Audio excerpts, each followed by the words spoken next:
There is a cruel paradox that media and movies have brainwashed us with since birth, that the smartest person in the room is always the most prominent one, the loudest one, the one standing center stage, solving every problem with a booming presentation and an uninterrupted flow of profound knowledge. But do you know what the truth is?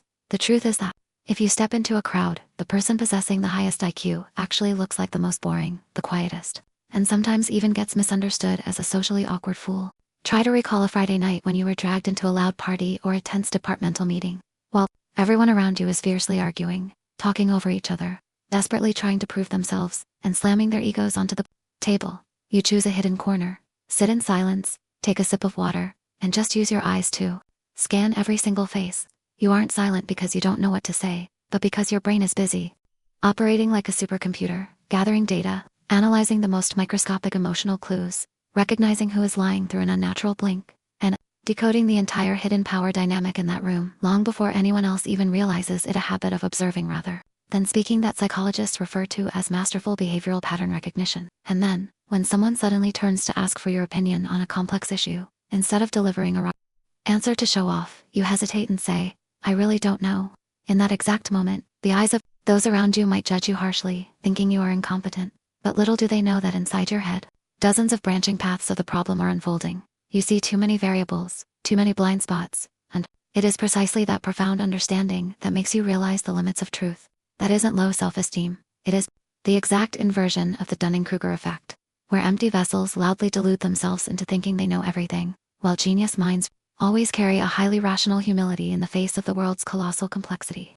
And then the party ends. You drag your feet home, and the moment the click of the lock echoes and the door shuts tight, locking all the noise of the outside world away, you finally breathe a sigh of relief. You crave solitude to an obsessive degree, not because you hate humanity or suffer from social anxiety as people constantly label you, but simply because your prefrontal cortex, the processing center for the most complex thoughts, is screaming for a quiet space to clean up the mess of a long day, a place where you don't have to brace yourself to respond to meaningless small talk that drains your energy dry. In that silent space, suddenly you start muttering to yourself, from reminding yourself to brew a cup of tea, to actively debating yourself over a philosophy that just flashed through your mind, sounding like the behavior of someone losing their sanity. But science proves it is an apex mechanism of cognitive control, where self-directed speech helps your nervous system reorganize tangled thoughts and boost working memory. You are a director choreographing the play inside your own mind.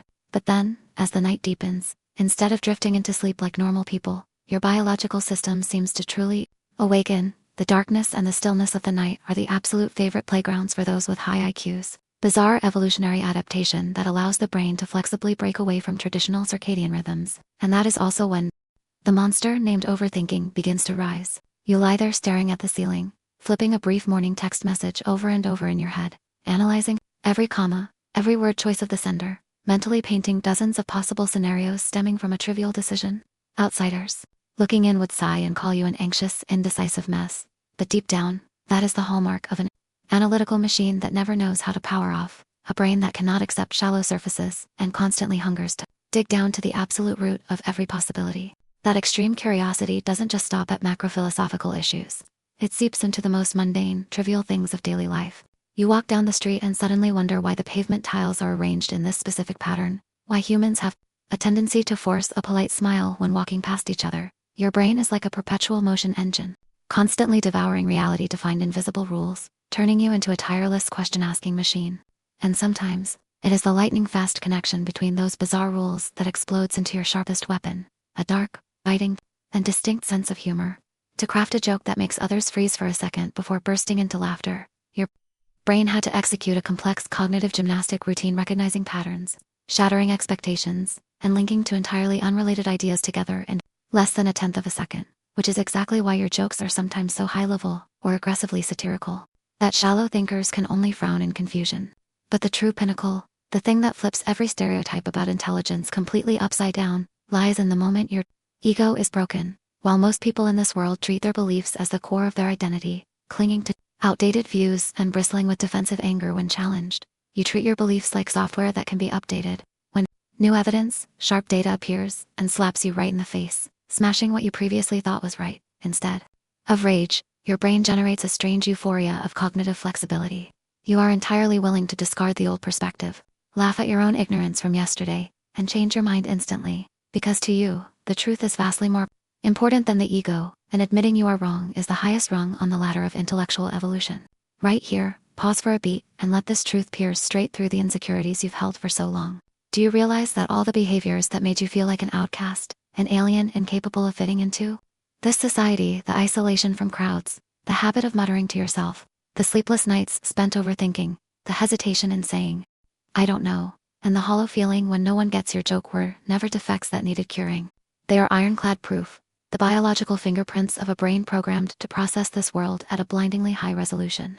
A nervous system far too complex to be crammed into the shallow mold of a society that only favors the loud and the simple. You are not defective. Your hardware is simply running an operating system that exceeds the compatibility limits of the people around you, leading to one final obsessive craving, the desperate search for meaning. When you see through the intricacies of relationships, grasp the mechanics of society and human nature, you can no longer live a superficially drifting life. You are constantly clawed by a whispering question at the base of your brain, asking, why do we think this way? And what does all this chaos ultimately mean? True intelligence, at the end of the day, isn't about how many math equations you can solve, or how many academic quotes you can drop to earn hollow applause. Intelligence is the physical embodiment of a painful and beautiful curiosity. It is the fact that at 3 a.m., while a clueless world slumbers, you are still lying, desolated, brilliant, and wide awake, not because you have all the answers but because you dare to ask the questions about human existence that the rest of the world has never even been brave enough to consider.